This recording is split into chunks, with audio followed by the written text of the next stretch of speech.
Alors bonjour à tous depuis Nouméa, je me présente, je suis Charlotte Maillon-Royard, je suis juriste d'entreprise pour la société Cognan-Boniquet. C'est une société d'exploitation minière et métallurgique et je suis également déléguée régionale de la FJE Nouvelle-Calédonie, qui est une jeune délégation créée en 2019. Jusqu'à la création de la délégation calédonienne, la Calédonie était complètement dépourvue de formation juridique, ce qui est un vrai problème pour nous. Alors cette mission de formation, elle est rendue possible notamment grâce au soutien de la FJE France, par exemple grâce au campus AFJE qui a été dématérialisé cette année et pour nous c'était vraiment une aubaine, et puis elle est également rendue possible par le réseau AFJE Calédonie qui nous permet de bénéficier de formations par les différents acteurs locaux comme l'université, l'autorité de la concurrence, les avocats, etc.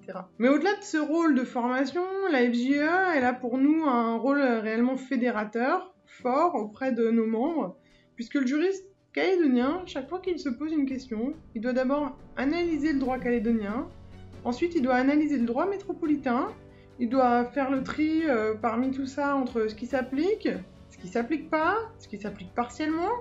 Une fois qu'il a déterminé ce qui s'applique, il va ensuite analyser la jurisprudence métropolitaine à la lumière de ces données-là. Donc vous vous en douterez, c'est pas toujours fort aise pour nous, et on est bien souvent confronté à des interprétations multiples. Et bien ce réseau FJE, pour nous, il va nous permettre de nous concerter, harmoniser nos pratiques, et là c'est vraiment un point essentiel de ce réseau pour le juriste calédonien. Pour conclure, ce que je dirais, c'est quand même que les juristes d'entreprise sont non seulement des acteurs de la stratégie d'entreprise, mais bien au-delà, puisqu'ils influent même sur l'économie globale, comme c'est le cas par exemple avec la question des délais de paiement. En tout cas, je vous remercie tous de m'avoir écouté.